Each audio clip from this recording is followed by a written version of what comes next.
Hello दोस्तों, जय हिंद, वंदे मातरम। हमारी पाठशाला में आपका स्वागत है। दोस्तों, आज खान सर प्रैक्टिस सेट का तीसरा सेट है आज, और आप लोगों से अनुरोध है कि हमारे चैनल को सब्सक्राइब करिए, वीडियो को लाइक करिए, शेयर करिए। ठीक है दोस्तों, तो आज का पहला प्रश्न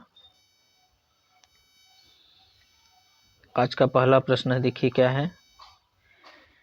सिंधु घाटी की सभ्यता का अधिकतर मुहरें निर्मित थी। सिंधु घाटी सभ्यता में जो मुहरें बनी थी वो किससे बनाई गई थी, ये आपको बताना है। पक्की मिट्टी की बनाई गई थी कि अकीक से बनाई गई थी, फायांस से बनाई गई थी कि सेलखड़ी से।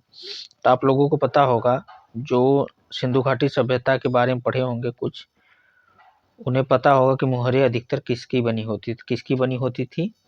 सेलखड़ी की। किसकी बनी होती थी? सेलखड़ी की। सिंधु घाटी सभ्यता की अधिकतर मोहरें किसकी बनी होती थी? सेलखड़ी से। नेक्स्ट प्रश्न पर चलते हैं। जैन धर्म के 23वें तीर्थकर कौन थे? जैन धर्म का आपको 23वां तीर्थकर बताना है। कौन थे? तो कौन थे? पार्श्वनाथ। कौन थे? पार्श्वनाथ। अब जैन धर्म के बारे में बताते हैं। देखिए, पार्श्वनाथ अश्वसेन के पुत्र थे। इनका जन्म 1872 ईस्वी में वाराणसी में हुआ था। तीसरे प्रश्न पर चलते हैं। तीसरा प्रश्न है, भारत का बिस्मार्क निम्न में से किसे कहा जाता है? भारत का बिस्मार्क किसे कहा जाता है? भारत का बिस्मार्क किसे कहा जाता है, ये बताना है आपको। भारत का बिस्मार्क किसे कहा जाता है? तो भारत का बिस्मार्क कहा जाता है, किसे कहा जाता है? सरदार पटेल जी को। किसे कहा जाता है? सरदार पटेल जी को भारत का बिस्मार्क कहा जाता है।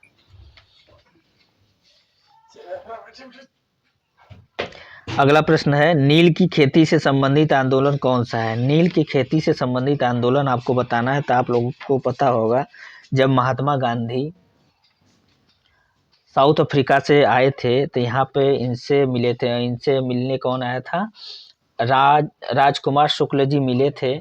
इन्होंने बिहार के चंपारण में 3 कठिया पद्धति के बारे में बताया था, जिसमें क्या किया जाता था? नील की खेती की जाती थी। नील की खेती की जाती थी। इसके विरोध के लिए राजकुमार शुक्ल ने गांधी जी को आमंत्रण किया था।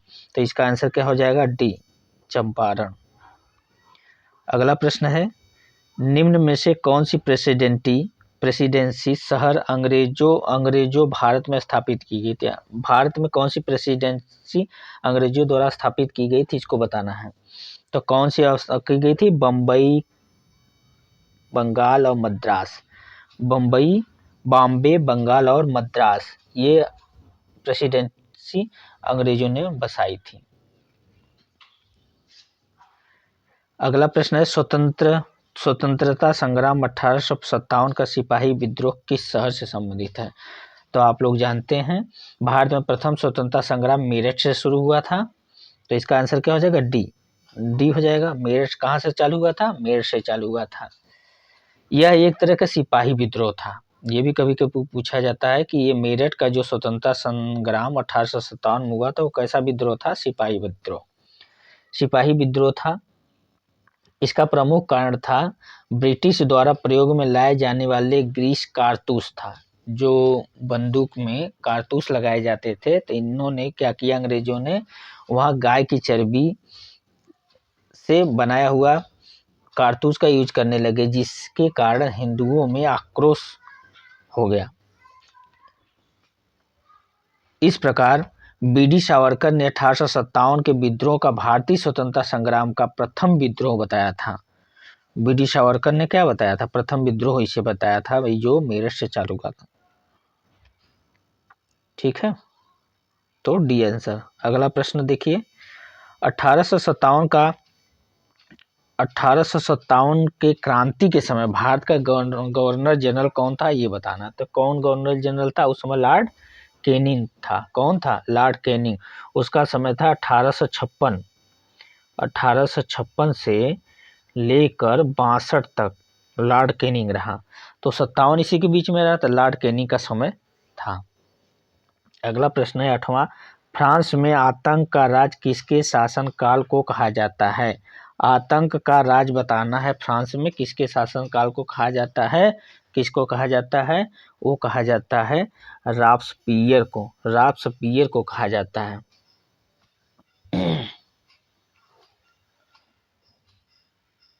अगला प्रश्न देखिए, इसके शासन में क्या किया जाता था? रॉब्सपियर ने एक नियम बनाया था, एक नियम ये बनाया था कि इन्होंने कुलीन, पादरी, अन्य राजनीतिक दलों के सदस्य सभी को गिरफ्तार कर जेल में डाल दिया और कोई दोषी पाता तो उसका सिर कलम कर देता था। मजदूरी और कीमतों की अधिकतम सीमा तय कर दी। महंगे सफेद आटे के इस्तेमाल पर रोक लगा दिया था इसने। रॉब्सपियर ने क्या किया था? नियंत्रण और दंड की सख्त नीति अपनाई थी। जैसे आप उसको देखते हैं, अलाउद्दीन खिलजी ने क्या किया था? नियंत्रण, मूल्य नियंत्रण अपनाया था ना, उसी तरह कम नापने पर लोगों को मांस काट लेता था, उसी तरह रॉब्सपियर है। अगला प्रश्न है, कल्चरल रिवॉल्यूशन के समय कम्युनिस्ट पार्टी ऑफ चाइना के प्रमुख कौन थे? तो कौन थे ये आपको बताना है, कौन थे। इसका आंसर क्या हो जाएगा? इसका आंसर हो जाएगा सी। आंसर क्या हो जाएगा? माओ जेडोंग। ये थे कल्चरल रिवॉल्यूशन के समय कम्युनिस्ट पार्टी के चाइना के अध्यक्ष, प्रमुख। अगला प्रश्न है 10वां, संविधान सभा द्वारा भारत के राष्ट्रीय ध्वज का प्रारूप कब अपनाया गया था? संविधान सभा में राष्ट्रीय ध्वज का प्रारूप कब अपनाया गया था, ये बताना था। कब अपनाया गया था? 22 जुलाई 1947 को। 22 जुलाई 1947 को संविधान सभा द्वारा राष्ट्रीय ध्वज को अपनाया गया था। इसमें 3 रंग 36 पट्टियों के बीच नीले रंग के एक चक्र सुसज्जित हैं। अगला प्रश्न है, धर्मनिरपेक्ष और समाजवादी शब्द को भारतीय संविधान में संशोधन करके किस प्रस्ताव के अंतर्गत जोड़ा गया?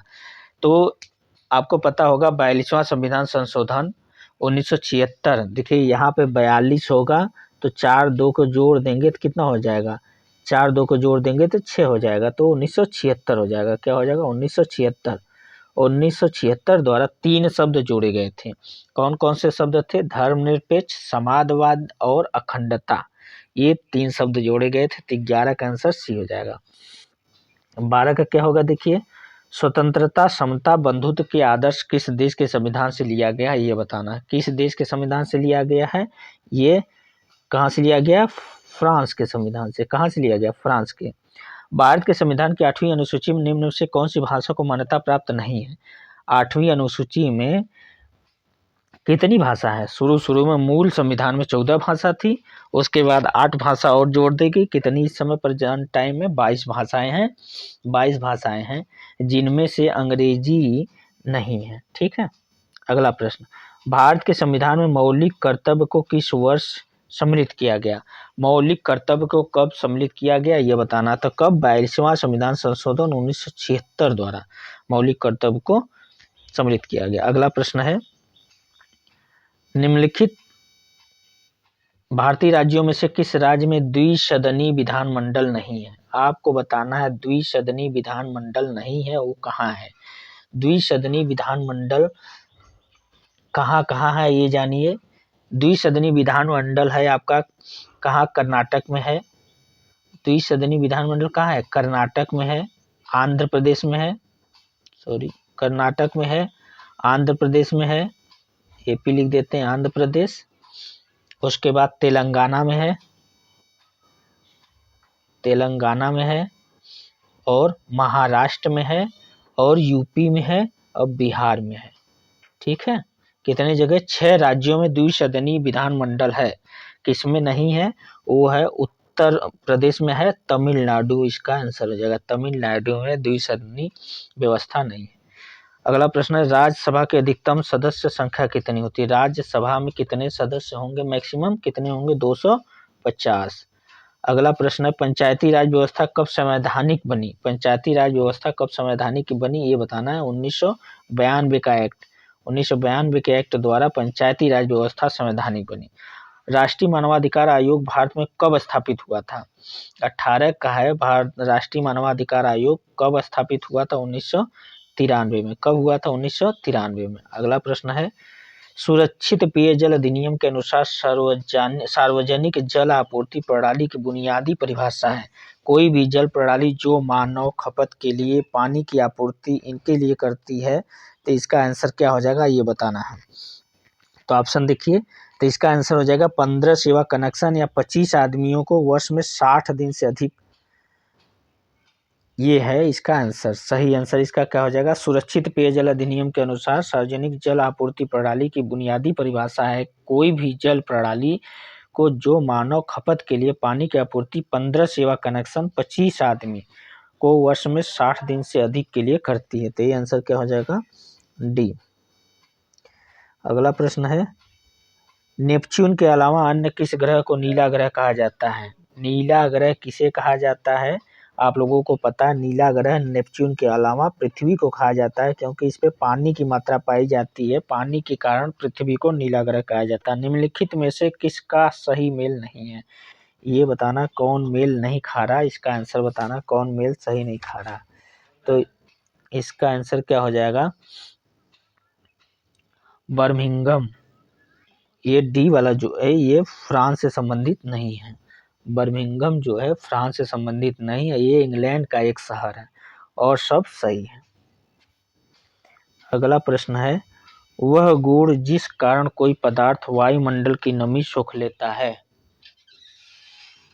वह गुण जिस कारण कोई पदार्थ वायुमंडल की नमी सोख लेता है उसे क्या कहते हैं।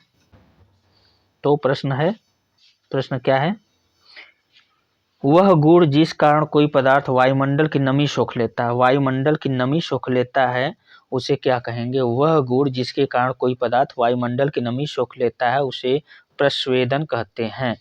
इस कारण ही पृथ्वी पर वर्षा होती है। ये इसका आंसर क्या हो जाएगा, बी। 22 का क्या हो जाएगा, बी।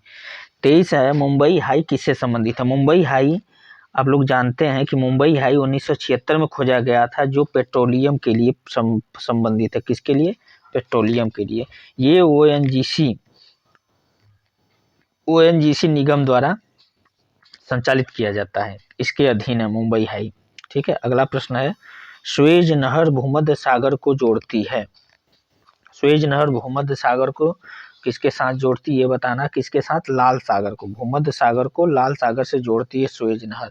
स्वेज नहर भूमध्य सागर और लाल सागर को जोड़ती है। ये अफ्रीका एशिया के बीच की सीमा को विभाजित करती है। अगला प्रश्न है, नागार्जुन सागर परियोजना किस नदी पर बनाया गया है। नागार्जुन किस पे बनाया गया है, कृष्णा नदी पे। किस पे बनाया गया है, कृष्णा नदी पे बनाया गया है। अगला, म्यूराक्षी परियोजना किससे संबंधित है। म्यूराक्षी परियोजना किससे संबंधित है, ये बताना है। किससे संबंधित है, पश्चिम बंगाल। म्यूराक्षी नदी बनी है जो पश्चिम बंगाल में स्थित है। वनस्पति जो विषुवत रेखीय वनों से संबंधित नहीं है क्या कहलाता है। तो क्या कहलाता है, अकेसिया। क्या कहलाता है, अकेसिया। तो इसका आंसर क्या हो जाएगा, अकेसिया। अकेसिया वनस्पति विषुवतीय रेखीय वनों से संबंधित नहीं है। विषुवत रेखी से कौन संबंधित है, जैसे महोगनी हो गया, रोजवुड हो गया, आयरनवुड हो गया, ये सब विषुवत रेखी वनों से संबंधित है। अगला प्रश्न, ऐसे बागान जहां बिक्री के लिए एक नगद फसल उगाई जाती है उसे के रूप में जाना जाता है। किस रूप में जाना जाता है, तो उसे रोपड़ खेती कहते हैं। क्या कहते हैं, रोपड़ खेती। क्या कहते हैं, रोपड़ खेती। अगला प्रश्न है, भारत निम्नलिखित में से दुनिया का किसका सबसे बड़ा उत्पादक उपभोक्ता है। सबसे बड़ा उत्पादक उपभोक्ता किसका है, भारत। सबसे ज्यादा मक्के का पैदा भारत में होता है, जिसका उत्पादक उपभोक्ता दोनों है। मक्का का दुनिया में सबसे बड़ा उत्पादक उपभोक्ता भारत है। सर्वाधिक कहाँ उत्पन्न होता है, कर्नाटक में, आंध्र प्रदेश में, बिहार में, राजस्थान, उत्तर प्रदेश में मक्का की खेती सबसे ज्यादा की जाती है। अगला प्रश्न है, दुनिया का तीसरा सबसे अधिक जनसंख्या वाला देश कौन है। दुनिया का सबसे अधिक जनसंख्या वाला देश कौन सा है, ये बताना। सबसे ज्यादा जनसंख्या सबसे पहले नंबर पर कौन, 2011 की जनगणना के अनुसार देखा जाए तो हमारे भारत की जनसंख्या दूसरे नंबर पे थी, लेकिन अब 2021 के जनसंख्या अनुसार भारत पहले नंबर पर, चीन दूसरे नंबर पर आएगा, संयुक्त राज्य अमेरिका तीसरे नंबर पर आया। तो इसका आंसर सी हो जाएगा। क्या हो जाएगा, सी। अगला प्रश्न, केंद्रीय सांख्यिकी संगठन का मुख्य कार्य क्या है? SCO, शॉर्ट फॉर्म में कहते हैं SCO। SCO का काम क्या है ये बताना। SCO क्या करता है? राष्ट्रीय आय का अनुमान लगाता है। क्या करता है? राष्ट्रीय आय की गणना SCO के द्वारा की जाती है। अगला प्रश्न है, भारत में पूंजी खाते की परिवर्तनीय पर कौन सी समिति बनी है? इस पे कौन सी समिति बनी है ये बताना है। कौन है? तारापोर समिति। कौन समिति? तारापोर समिति।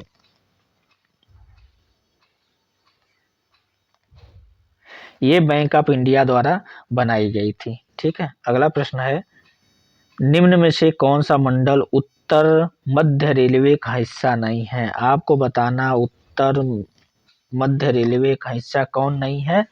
तो कौन कौन सा है? देखिए, इलाहाबाद है और आगरा मंडल है। ये आपका कोटा नहीं है। कौन सा? कोटा उत्तर मध्य रेलवे का हिस्सा नहीं है। अगला प्रश्न है 34 नंबर का, वह द्वीप जिस पर चार्ल्स डार्विन ने फिंचीज पर जैव विकास के संदर्भ में अध्ययन किया था। चार्ल्स डार्विन के बारे में जैव विकास का अध्ययन कहाँ किया था ये बताना है। चार्ल्स डार्विन ने जैव विकास का अध्ययन किया था गालापेगोस द्वीप पर। यहीं पे इन्होंने क्या किया था? अध्ययन किया था। अगला प्रश्न है, विश्व उपभोक्ता दिवस कब मनाया जाता है? विश्व उपभोक्ता अधिकार दिवस कब मनाया जाता है ये बताना है। कब होता है? 15 मार्च को। 15 मार्च को विश्व उपभोक्ता दिवस मनाया जाता है। नेक्स्ट प्रश्न पे आते हैं, महाराष्ट्र के पोला त्योहार में किस जानवर की पूजा की जाती है? पोला त्योहार है, उसमें किस जानवर की पूजा की जाती है ये बताना। किसकी पूजा की जाती है पोला त्योहार में? बैल का। किसका किया जाता है? बैल का। पोला त्योहार में बैलों का श्रृंगार कर उनकी पूजा की जाती है। त्योहार महाराष्ट्र में मनाया जाता है। यह त्योहार कहाँ मनाया जाता है? महाराष्ट्र में। इस दिन बैल दौड़ का भी आयोजन किया जाता है। अगला, लार्वा के कुछ उग्र परिवर्तन द्वारा वयस्क में बदलने की प्रक्रिया को क्या कहते हैं? 37 नंबर का है। क्या कहते हैं उसे? क्या कहेंगे? परिवर्तन है तो कायांतरण कहेंगे। क्या कहेंगे? कायांतरण। अगला प्रश्न है, प्रोटीन का संश्लेषण होता है। प्रोटीन का संश्लेषण कहाँ होता है ये बताना है। प्रोटीन का संश्लेषण कहाँ होता है? राइबोसोम में। कहाँ होता है? राइबोसोम में। हड्डी और पेशी को कौन जोड़ता है ये बताना है। अगला प्रश्न है, हड्डी और पेशी को कौन जोड़ता है ये बताना। कौन जोड़ता है? हड्डी और पेशी को कौन जोड़ता है? कंडरा। कौन जोड़ता है? कंडरा। मानव पित्त जो एक पीले रंग का तरल पदार्थ है, इसकी प्रवृत्ति कैसी होती है? अम्लीय होती है कि क्षारीय होती है ये बताना। तो कैसा होता है? बाइल जूस जो होता है वो क्या होता है? क्षारीय होता है। बाइल जूस क्या होता है? क्षारीय होता है। अगला प्रश्न, रक्त परिवहन तंत्र की व्याख्या किसने की थी? रक्त परिवहन तंत्र की व्याख्या किसने किया था ये बताना है। कौन है? विलियम हार्वे ने। किसने किया था रक्त परिवहन तंत्र की? ये विलियम हार्वे। मानव खोपड़ी मध्य में कान के अलावा कुल हड्डियां कितनी होती हैं? कान के अलावा कितनी होती है खोपड़ी में? 22 हड्डियां होती है। कितनी होती हैं? 22 हड्डियां होती हैं। चेहरे पे 14 हड्डियां होती हैं और खोपड़ी में कुल 22 हड्डियां होती हैं। ठीक है। अगला प्रश्न, निम्नलिखित में से कौन सा हार्मोन्स आपातकाल हार्मोन्स होता है? आपातकाल हार्मोन्स कौन होता है ये बताना है। कौन होता है? एड्रेनलिन होता है। कौन होता है? एड्रेनलिन होता है आपातकालीन हार्मोन्स। एड्रेनलिन हार्मोन्स अधिवृक्क ग्रंथि के मेडुला के साथ साथ केंद्रीय तंत्रिका तंत्र के न्यूरॉन से स्रावित होता है। अगला, जो एड्रेनलिन हार्मोन्स होता है ये व्यक्ति को तनाव से लड़ने और सोचने समझने में मदद करता है, इसीलिए इसे क्या कहते हैं? आपातकालीन हार्मोन्स कहा जाता है। अगला प्रश्न है, ट्रिपल एंटीजन किन 3 रोगों को बचाता है? ट्रिपल एंटीजन जो होता है किस 3 रोगों से बचाता है ये बताना है। किस 3 रोगों से बचाता है? काली खांसी, टिटनस और डिप्थीरिया से बचाता है। अगला प्रश्न है, वह गैस जिसके कारण भोपाल गैस त्रासदी हुई थी, वो बताना है कौन सी गैस थी, कौन सी गैस द्वारा हुआ था भोपाल गैस त्रासदी। कौन है? Methyl isocyanide. डी आंसर हो जाएगा, कौन हो जाएगा? डी। अगला प्रश्न, इनमें कौन सी एक मौलिक इकाई नहीं है? मौलिक इकाई नहीं है वो बताना है। तो कौन मौलिक इकाई नहीं है? क्यूबिक मीटर मौलिक इकाई नहीं होती है। अगला बताना है सदिश राशि कौन है? इसमें बताना है सदिश राशि कौन है। ये 47 नंबर का प्रश्न है। सदिश राशि कौन है? वेग। वेग एक सदिश राशि है। वेग क्या है? सदिश राशि है। द्रव्यमान, समय, लंबाई सभी अदिश राशि हैं। अदिश राशि को दिशा की आवश्यकता नहीं होती है, केवल परिमाण की आवश्यकता होती है। ठीक है। अगला प्रश्न है, निम्न में से किस वस्तु का जड़त्व अधिकतम होता है? अधिकतम जड़त्व किसका होता है ये बताना है। अधिकतम जड़त्व किसका होता है? तो किसका होगा? एक रेलगाड़ी का होगा, क्योंकि एक गेंद का एक ट्रक, एक साइकिल, एक रेलगाड़ी, तो किसका हो जाएगा? एक रेलगाड़ी का जड़त्व सबसे अधिक होता है। अगला प्रश्न है, यदि एक वस्तु को 60 न्यूटन का बल से आरोपित किया जाता है और वस्तु 10 मीटर विस्थापित होती है तो कार्य कितना होगा? तो कार्य क्या होता है? कार्य बराबर बल गुण विस्थापन होता है। बल गुण विस्थापन, तो 60 गुण क्या हो जाएगा? 60 इंटू 10 हो जाएगा, तो कितना हो जाएगा? 600 जूल। अगला प्रश्न है, यातायात सिग्नलों में लाल बत्ती का प्रयोग किया जाता है क्योंकि? यातायात में सिग्नलों का प्रयोग किया जाता है क्योंकि लाल रंग का तरंग दैर्ध्य सबसे अधिक होता है, जिसके कारण लंबी दूरी से इसे देख सकते हैं। तो इसका आंसर सी हो जाएगा। फ़ारेनहाइट में जल का क्वथनांक कितना होता है? फ़ारेनहाइट में जल का क्वथनांक कितना होता है? वो होता है 212 फ़ारेनहाइट। जल का क्वथनांक फ़ारेनहाइट में कितना होता है? 212 फ़ारेनहाइट। और तथा हिमांक बिंदु 32 फ़ारेनहाइट होता है। ठीक है। अगला है, विभिन्न रंगों के समूह को क्या कहा जाता है? विभिन्न रंगों के समूह को क्या कहा जाता है ये बताना है। विभिन्न रंगों के समूह को क्या कहा जाता है? वर्ण पट्टी कहा जाता है। क्या कहा जाता है? वर्ण पट्टी कहा जाता है। अगला प्रश्न है, प्रत्यावर्ती धारा में क्या होता है ये बताना। प्रत्यावर्ती धारा में धारा की दिशा और धारा का मान दोनों बदलते रहते हैं। प्रत्यावर्ती धारा में क्या होता है? धारा की दिशा, धारा का मान दोनों क्या होते हैं? बदलते रहते हैं। पल्सर होता है। पल्सर क्या है ये बताना है। पल्सर क्या होता है? पल्सर क्या होता है? पल्सर तेजी से घूमने वाला न्यूट्रॉन होता है। तेजी से घूमने वाला न्यूट्रॉन तार होता है पल्सर। आंसर क्या हो जाएगा? सी। अगला प्रश्न है, कैथोड किरण ट्यूब किसके भाग हैं? कैथोड किरण ट्यूब किसके भाग हैं? किसके भाग हैं? टेलीविजन। टेलीविजन में आप लोग देखे होंगे एक ट्यूब लगा होता है और कैथोड किरण उसमें से प्रवाहित होती है। परमाणु के केंद्रक के चारों ओर वृत्ताकार पथ में इलेक्ट्रॉन बिना ऊर्जा खोए घूमते हैं। यह किस वैज्ञानिक द्वारा बताया गया था? किस वैज्ञानिक द्वारा बताया गया था? ये बोहर जी ने बताया था।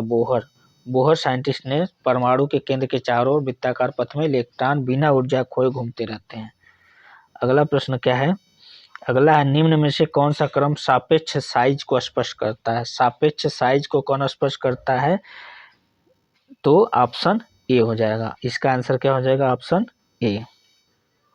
सभी अम्लों का साझा तत्व, 58 नंबर का प्रश्न है। सभी अम्लों का साझा तत्व क्या कहलाता है? सभी अम्लों का साझा तत्व क्या कहलाता है? वो कहलाता है हाइड्रोजन। हाइड्रोजन जो है सभी अम्लों में साझा तत्व है। अगला है, सोने और मोलिब्डेनम सतह पर NH3 का अपघटन अभिक्रिया के लिए एक उदाहरण है। 59 नंबर का प्रश्न का क्या हो जाएगा? शून्य क्रम का। क्या हो जाएगा? शून्य क्रम का। 60 नंबर, ग्लूकोज का ऑक्सीकरण किसमें होता है? ग्लूकोज का ऑक्सीकरण किसमें होता है? ऊष्माक्षेपी प्रक्रम द्वारा, ऊष्माक्षेपी अभिक्रिया द्वारा ग्लूकोज का ऑक्सीकरण होता है। अगला प्रश्न है, रासायनिक परिवर्तन के साथ होते हैं। रासायनिक परिवर्तन के साथ क्या होते हैं? नए प्रकार के पदार्थ का निर्माण होता है, निकाय की एल्थैल्पी परिवर्तन होता है, पदार्थ के रासायनिक गुणों में परिवर्तन होता है। इस प्रकार इसका आंसर क्या हो जाएगा? डी। 61 का डी। 62 मिश्र धातु में के सापेक्ष अनुपात को बढ़ाने की प्रक्रिया पेंटिन्स प्रक्रिया कहलाती है। तो इसका आंसर क्या हो जाएगा? इसका आंसर हो जाएगा क्या हो जाएगा? चांदी। Option number D. क्या हो जाएगा? चांदी। Option number D. परमाणु ऊर्जा पैदा करने के लिए किस खनिज का उपयोग किया जाता है? इसको बताना है। परमाणु ऊर्जा प्रयोग करने के लिए किसका प्रयोग किया जाता है? यूरेनियम का प्रयोग किया जाता है। किसका प्रयोग किया जाता है? यूरेनियम धातु का प्रयोग किया जाता है। अगला, मानव शरीर में निम्न में से क्या ल्यूकेमिया से प्रभावित होता है? ल्यूकेमिया से क्या प्रभावित होता है मानव शरीर में, ये बताना। तो क्या प्रभावित होता है? ब्लड प्रभावित होता है। क्या प्रभावित होता है? ब्लड। ब्लड कहाँ पाया जाता है? अस्थि मज्जा में पाया जाता है। ब्लड अस्थि मज्जा में पाए जाने वाला ल्यूकेमिया है। सुपरसोनिक विमान किसको हानि पहुंचाता है? सुपरसोनिक विमान किसको हानि पहुंचाता है? ओजोन मंडल को। किसको पहुंचाता है? ओजोन मंडल को। सुपरसोनिक जो भी विमान हो ओजोन मंडल को प्रभावित करते हैं।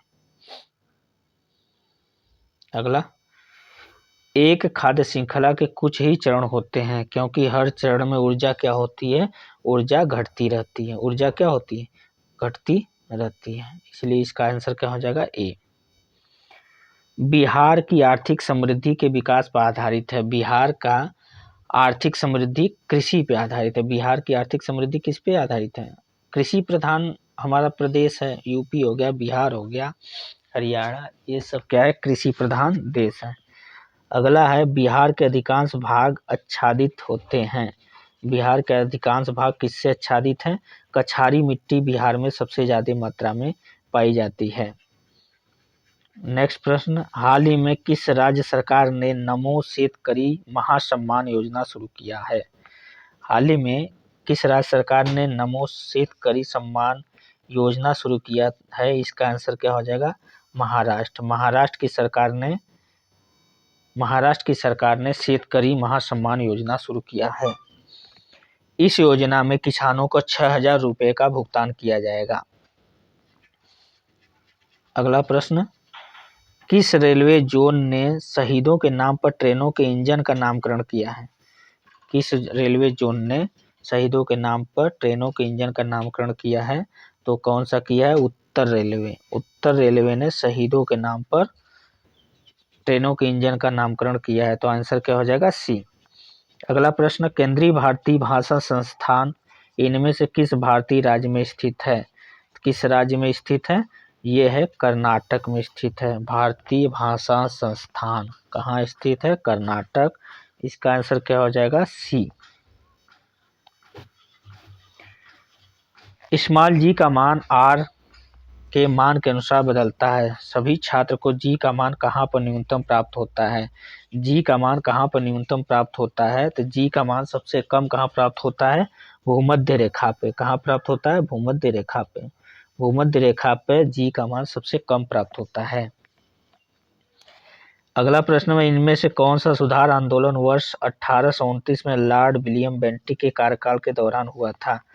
लॉर्ड विलियम बेंटिक के कार्यकाल के समय क्या क्या हुआ था ये बताना है। तो क्या हुआ था? सती प्रथा का अंत लॉर्ड विलियम बेंटिक के समय हुआ था। सती प्रथा का अंत किसके समय हुआ था? लॉर्ड विलियम बेंटिक के। नेक्स्ट प्रश्न है, इनमें से किस खिलाड़ी ने आईसीसी क्रिकेट विश्व कप 2019 में प्लेयर ऑफ टूर्नामेंट का पुरस्कार जीता है? प्लेयर ऑफ द टूर्नामेंट का खिताब किसने जीता है? वो जीता है केन विलियमसन। तो आंसर क्या हो जाएगा? ए। आंसर क्या हो जाएगा? ए। भारत का पहला परमाणु विस्फोट स्थल पोखरण किस राज्य में स्थित है? पोखरण कहाँ स्थित है ये बताना है। पोखरण कहाँ स्थित है? राजस्थान में। कहाँ स्थित है? राजस्थान में। नेक्स्ट प्रश्न है, भारतीय लोगों के लिए अपेक्षाकृत अधिक स्वतंत्रता की मांग करने के लिए स्वराज पार्टी की स्थापना की गई। गया में स्वराज पार्टी का गठन कब किया गया था? गया में स्वराज पार्टी का गठन 1923 ईस्वी में किया गया था। कब किया गया था गया में स्वराज पार्टी का गठन? 1923 ईस्वी में। 1923 ईस्वी में देश बंधु चित्तरंजन दास और मोतीलाल नेहरू ने स्वराज पार्टी की स्थापना की थी। अगला प्रश्न है, पानीपत की तीसरी लड़ाई कब हुई थी? पानीपत की तीसरी लड़ाई 1761 ईस्वी में हुई थी। कब हुई थी? 1761 ईस्वी में अहमद शाह अब्दाली और मराठा सेनापति सदाशिव राव भाऊ के बीच 1761 ईस्वी में पानीपत का तीसरा युद्ध हुआ था। अगला प्रश्न है, 1987 में किस संवैधानिक संशोधन अधिनियम के तहत गोवा को विधानसभा युक्त पूर्ण राज्य बनाया गया था और दमन एवं दीव को केंद्र शासित प्रदेश के रूप में गठित किया गया था? तो ये कब किया था? 56वें में किया गया था। कब किया गया था? 56वां संविधान संशोधन अधिनियम के द्वारा गोवा को विधानसभा पूर्ण राज्य का दर्जा मिला था। अगला प्रश्न, 2020 में वैश्विक भुखमरी सूचकांक ग्लोबल हंगर इंडेक्स में भारत का स्थान क्या है? 94। क्या है? 94। अंतर्राष्ट्रीय साक्षरता दिवस कब मनाया जाता है? ये बताना। अंतर्राष्ट्रीय साक्षरता दिवस कब मनाया जाता है? 8 सितंबर को।